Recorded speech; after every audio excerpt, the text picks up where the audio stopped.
See on huvitav täheldada, et kuidas kõik on samal ajal üks ja samal ajal erinev, eks ju, mitmekesisuselt see armastuse mäng saaks toimida. Seikluseks, mõlemapoolne liiklus olla armastatud ja armastada. Ja samal ajal, kui sa vaatad erinevate kultuuride, rahvaste, müüte, legende, õpetusi, koolkonde, religioone, jooga, zen, mis iganes, maausulised, kristlus, idamaavärk, siis seal on ka, tark mees ta kuhugi maani areneb ja siis areneb sealt edasi ja näeb, et kõik on täpselt sama pull, sama päike, et ei olegi, et Vene päike, Eesti päike või India päike, et üks sama päike. Siis erinevad vaatenurgad ja siis maitse ja valiku vabadused, kuna ma olen nii väike osake tervikust, siis loomulikult mind ongi loodud üks mõte, minu eksisteerimise mõte on see, et ma seda mitmekesisust siis esindan ja ise saan ka maitsta. Et sulle meeldib see lugu, mulle see lugu, sulle meeldib see värv, mulle see värv, eks, siis see moodustabki sellise, et ei ole vaja nagu üksteist ära tappa või üksteist vihata, eks, kui meil on erinev maitse. Aga meil on ikka see tendents materiaalses maailmas, et kui meil on mingi elukäsitlus, siis kui kõik ei ühti selle, kes me natuke oleme närvilised või teeme maha või mis iganes. See on selline klassika. Aga siis see jaanipäev, vedades jaagia, et otsida paralleeli, et tuli, eks ju, rahvas põletab tuld, eks ju. Jaagia, ütleme, vedades on siis nagu ohverdus, tuleohverdus tehti. Tänapäeval tehakse tuleohverdusi, kuigi öeldakse, et Sankirtana jaagia, et Jumala pühanime laulmine või nagu see sooritamine ongi nagu ohverdus, kõige kõrgem ohverdus, eks ju, et sa kordad Jumala püha nime lauldes või isiklikult või. Et see on nagu meie ajastu Kaliuga Sankirtana jaagia, siis ohverdus. Aga tehakse jah, nagu ma ütlesin, tuleohverdus ka, kuigi meie ajastu see mantrade kordamine, kuna see mantra, mõistuse vabastamine või helivibratsioonide kordamine, seda ei valda enam brahmanide preestrid 100%. Kuhugi maani. Ja seda nagu ei oodatagi meilt. Et seal pidi nii täpselt see koht, kus sa teed selle tulejaagia, siis astroloogiline paik, siis see, kes läbi viib ja kuidas läbi viib ja mille nimel läbi viib, seal on nii palju aspekte, et tõelist tuleohverdust ja tulejaagiat tänapäeval ei oskagi keegi teha, et see ei toimi.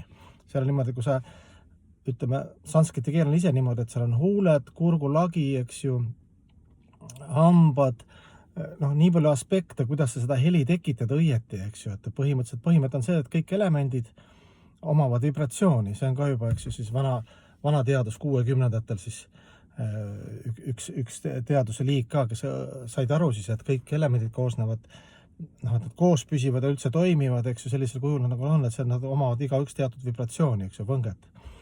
Ja et kui sa näiteks ütleme, et Om-Magniina maha, kui sa õieti seda mantrat, mingit tulemantrat, eks ju, kordad, siis sa võid tule tekitada mateeriast, eks ju, kuna see tulel oma vibratsioon, kui sa oskad seda vibratsiooni nagu välja öelda, siis tekib see, eks ju. Samamoodi öeldakse Jumala nimi, et vibreerid tema nime, ükskõik õieti valesti, aga kui sa südamega seda teed, siis tegelikult sa kutsud nagu telefoniga, et Jumal, pöörab tähelepanu, ta nagu vastab sulle, kui sa armastusega teed, eks ju. Isegi kui sa mitte teadlikult ja mitte armastusega tee, ikka see puhastab, see vibratsioon. Ja siis see meie, Jaani tuli ka ideaalis, ütleme vanarahvas, eks ju, ülistas loodust, lauldi koos erinevad laule, stiihiatele, maa, taevas, et vili oleks ja saak oleks külluslik ja ükskõik, kas siis seal pooljumalatega seotud looduse stiihiatega või ma ei tea, inimvahelised suhted seal, matused või sünd või pulmad või sünnipäev.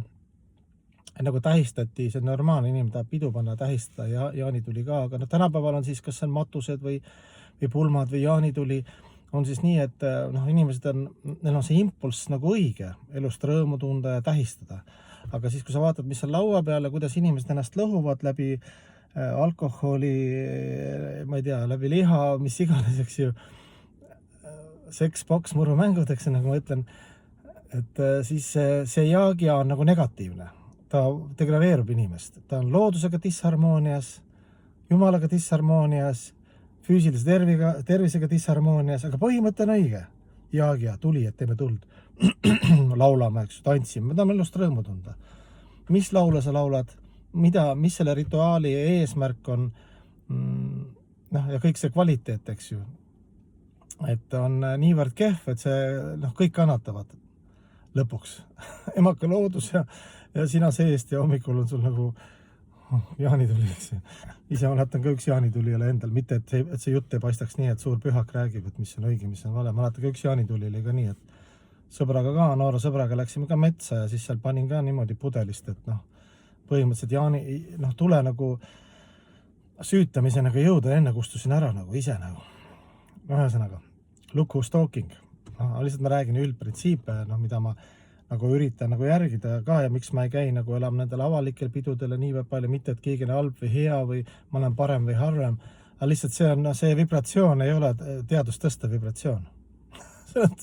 Et pidu peab olema ideaalis, eks ju, nagu ma rääkisin, kooskõlas, eks ju, seest ja väljast ja puhas toit ja puhas jook ja puhas laulu vibratsioon ja mis on eesmärk ja kõik, et see kvaliteet lihtsalt. Et tore, et ma ei ole kuhugi jõudnud, aga samal ajal sinna ma olen jõudnud, et mind nagu kisu enam nendesse kohtadesse.